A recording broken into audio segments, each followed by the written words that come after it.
Langsung. Assalamualaikum warahmatullahi wabarakatuh. Waalaikumsalam warahmatullahi wabarakatuh. Saya nama Samirin dari Bangkinang, Pak. Bangkinang. Oh ya.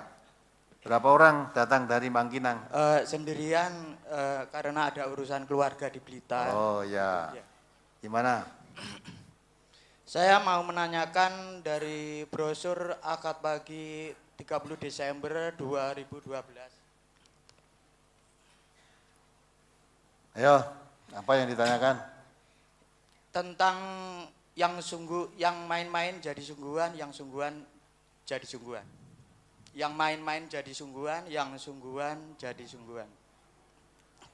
Dari Abu Hurairah bahwasanya Rasulullah Shallallahu Alaihi Wasallam bersabda, ada 3 perkara sungguh-sungguh jadi sungguhan dan yang main-main jadi sungguhan, yaitu nikah, talak, dan rujuk. Yang saya tanyakan, sekarang ini kan lagi ngetrennya perkawinan main-main seperti di sinetron itu, Tat. Ya, sinetron itu kan pernikahan yang main-main, karena di dalam brosur ini yang main-main jadi sungguhan. Apakah bisa pernikahan yang di sinetron itu yang tadinya main-main apabila malam pertama bisa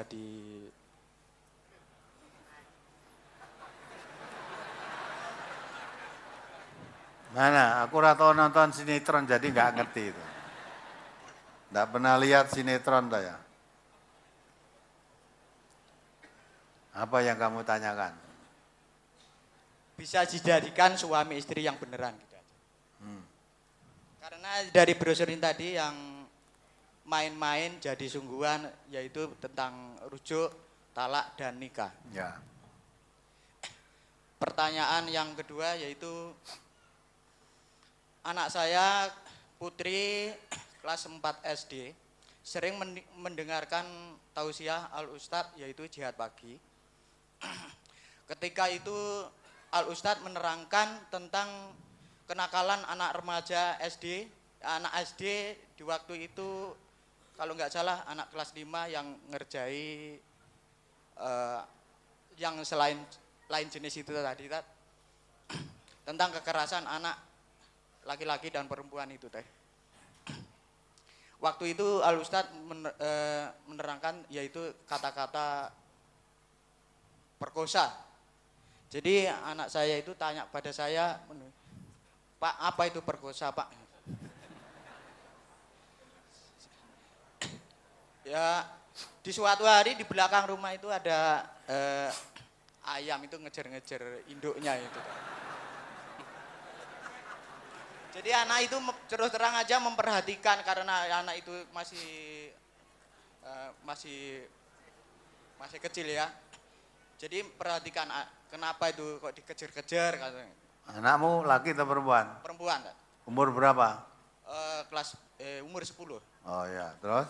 Jadi setelah dikejar itu kena itu bilang pada saya itu, Pak, ayamnya telah nikah itu, Pak.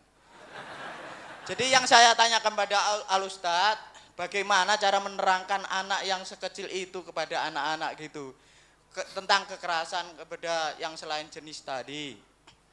Pertanyaan yang ketiga, apakah Al-Quran itu bisa untuk mengobati jasmani? Itu aja pertanyaan dari saya. Mudah-mudahan menjadi bekal saya untuk pulang ke Riau nanti. Assalamualaikum warahmatullahi wabarakatuh. Waalaikumsalam warahmatullahi wabarakatuh. Jadi tentang anakmu tadi, ya, maka jangan hanya lihat sesaat, jangan lihat sinetron saja, ya, sinetron terus pertama kumpul terus jadi suaminya karena itu main-main jadi sungguhan, enggak begitu. Maksudnya main-main jadi sungguhan itu, ya toh, tadinya itu semacam tidak ada niat. Kalau itu hal pernikahan, tidak ada niat untuk nikah, tapi akhirnya jadi nikah. Nah kalau sudah jadi nikah berarti sungguhan. Ya toh?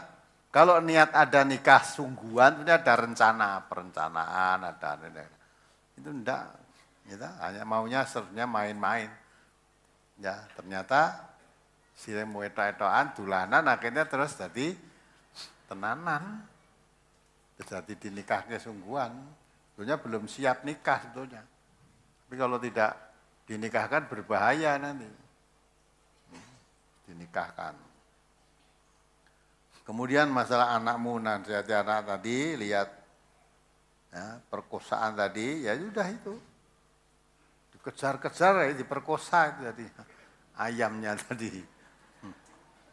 Nah anakmu kok perhatian terhadap gitu? Ya karena senang nonton sinetron gue. Nah, maka hindarkan. Apa sebab anak semacam anak perempuan seumur itu adalah ayam jantan ngejar betina kok jadi perhatian. Nah, mesti ada pengaruh sebelumnya itu. Sukanya lihat sinetron bangsa kejar-kejaran gitu. Nah, maka kalau melihat TV, anak lihat TV itu orang tua harus mendampingi. Yang sekiranya tidak ada manfaatnya apalagi menaruh pendidikan yang kurang baik bagi anak, dimatikan, enggak usah suruh lihat TV itu. Dan nanti akhirnya pertanyaan yang belum saatnya, tanyakan bapaknya bingung, terus tak jawab piye gitu. Bingung sendiri. Karena itu sesuatu yang sering dilihat, sering didengar, itu akan mempengaruhi hati. Kalau setiap hari yang dilihat yang jelek-jelek aja ya pengaruhnya jelek. Maka hindarkan dari pengaruh yang tidak baik tadi. Kemudian apakah Al-Quran itu bisa untuk mengobati fisik? Tanya kepada Ustadz Guntur Bumi. Itu ya, ditanya sana. Coba tolong yang di meja saya itu Katino. Itu oleh dari Ustadz Guntur Bumi yang ada kaca itu loh. Jadi Quran itu tidak bisa untuk mengobati gudik. Quran itu asyifa 5 fisudur, obat penyakit yang ada di dalam hati, dada manusia ini. Wujudnya penyakit yang ada dalam fisudur itu apa? Itu tadi sedih, putus asa, ya, susah yang berkelanjutan, berkepanjangan, gembira, senang yang terlalu berlebih-lebihan, kemudian menimbulkan, ya itu lupa, sampai lupa mengingat Allah, lupa bersyukur, susah yang sampai judek bunuh diri, itu sakit hatinya, itu diobati dengan Quran. Cara ngobati gimana? Apa ditulis Qurannya itu dicelup terus diminum, ya, katanya 1000 penyakit hilang, bohong gitu. Ada.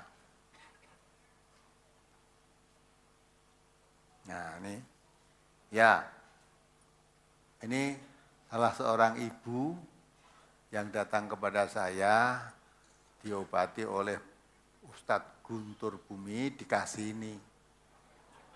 Maharnya katanya 1 juta.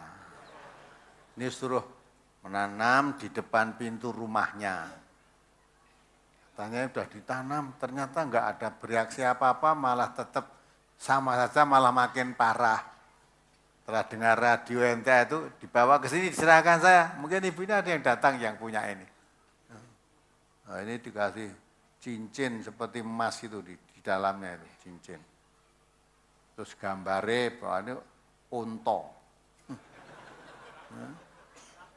Dengan tulisan Arab. Nanti ada penipu-penipu itu menjual ayat Allah itu. Ya ini loh 1 juta.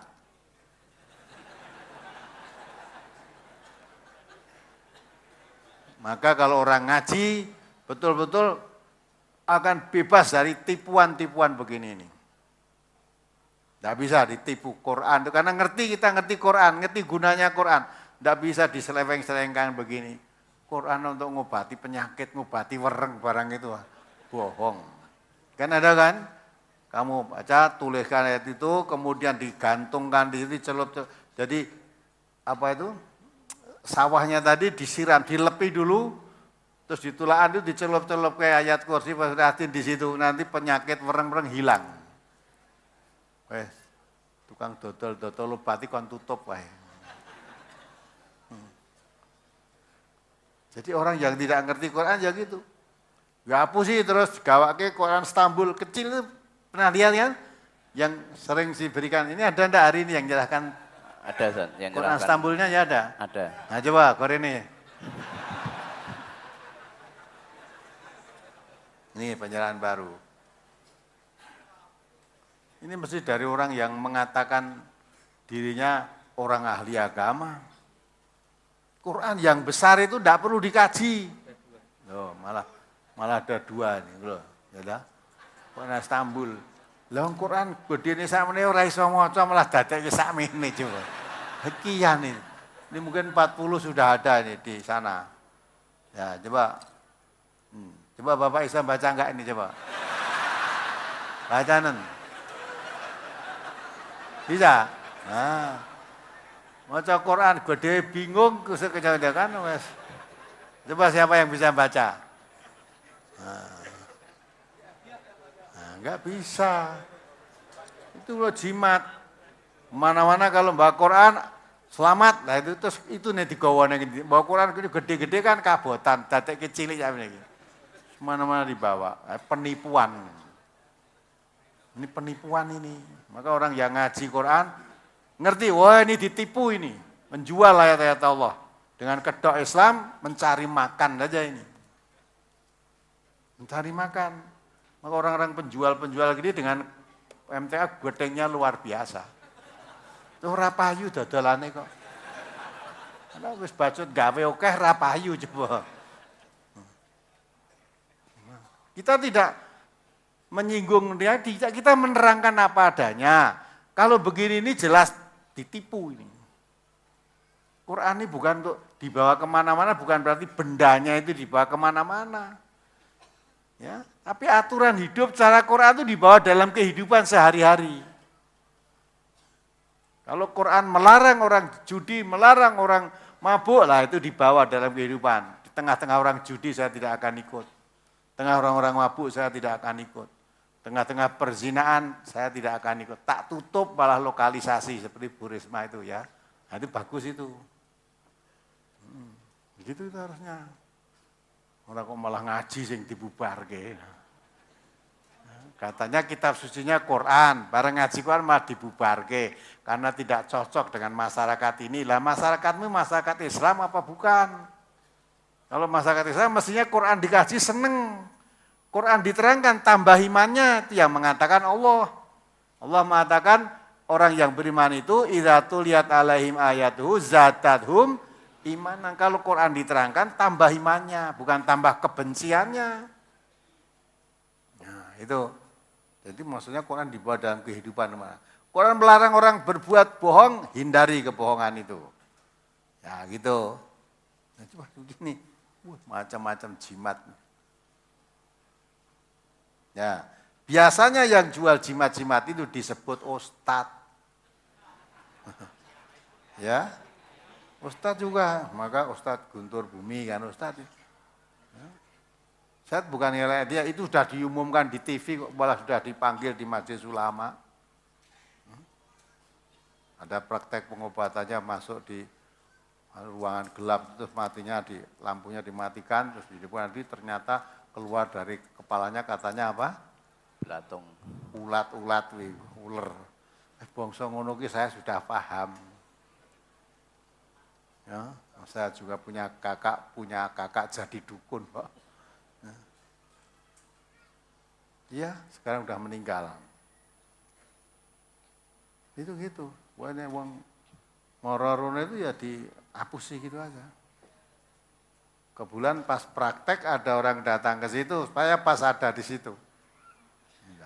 Begitu pasiennya pergi, tak tekoni, Mas kamu itu ngapusi wong kok ya ora.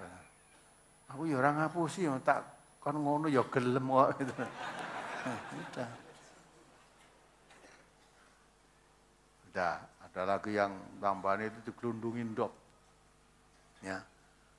Nah, ndoknya ketika diduduhke malah suruh beli di warung itu mang pun ndoknya mang tumbas piyambak nggih, tumbas. Oke. Pun iki. Terus yang sakit mana? Ini katanya nang ngulu sakit gitu loh. Nah, sudah. Pun nggih. Terus kok mlebu niki kula Dungani sik, masuk. Ya udah, keluar telur tadi sudah dibuntel mori putih itu. Terus digelundung-gelundungnya yang sakit itu. Terus pas wis rampung suruh mecah. Isine napa? Isine paku idep, dom bundel gitu loh. Dom bundel di sini. Dom bundel. Nah niki lah wong dom bundel ngaten mesti nggih ngulu sakit gitu. Sakniki tesih sakit mboten. Alhamdulillah pun sudah gitu loh. Nanti sugesti lah. Coba. Ya itu ditipu. Padahal ndoke mas sing teleponi dom bundel pancen dilebokke masuk kamar rodok suwe mang ngleboni dom bundel itu.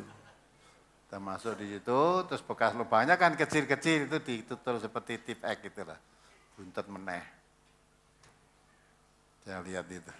Nah, dulu saya belum mengerti yes. Meneng wae. Terus tak pikir, waduh. Malah orang itu kalau nggak ngerti tuntunan mudah dihapusi. Mudah dihapusi. Maka Quran itu keluar kamu dari gelap gulita, cahaya yang terang benderang. Tidak model akan dihapusi orang-orang model-model seperti itu. Begitu lihat, Allah itu mesti ngapusi. Dah. Jadi pandangan hidupnya terang karena dituntut dengan Al-Quran tadi. Tukang-tukang hapus-hapus mesti ora seneng kalau MTA ini. Susah dihapusi kok. Kawan kiai. Kemarin yang laporan itu setelah dia ngaji di MTA, mulai ketemu kiai disahadatkin nah. Ngaji di MTA dianggap murtad. Datang enggak ini yang kemarin disahadatkan lagi itu. Aneh-aneh aja orang. Maka itulah ngaji Quran dengan sungguh-sungguh. Karena itu sudah jelas ditinggalkan oleh Rasulullah. Taraktu fikum amraini lan tadillu ma masaktum bihima kitabullah wa sunnatan nabiyhi. Tunggalkan kepadamu dua perkara. Siapa berpegang teguh itu tidak akan sesat. Dua perkara itu apa? Quran dan sunnah.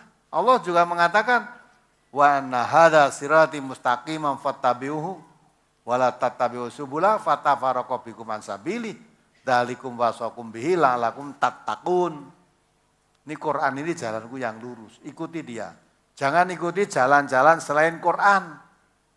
Jalan selain Quran itu menyesatkan kamu dari jalan yang lurus tadi. Yang demikian kami wasiatkan kepadamu supaya kamu bertakwa. Nah, jangan ikuti, jangan sampai mengikuti jalan nyimpang dari Al-Quran. Mesti kamu akan tersesat. Ya, mudah-mudahan bisa dipahami. Jadi untuk mengobati penyakit-penyakit gudik, penyakit fisik, penyakit itu enggak bisa. Obat penyakit fisudur, itu kata Allah.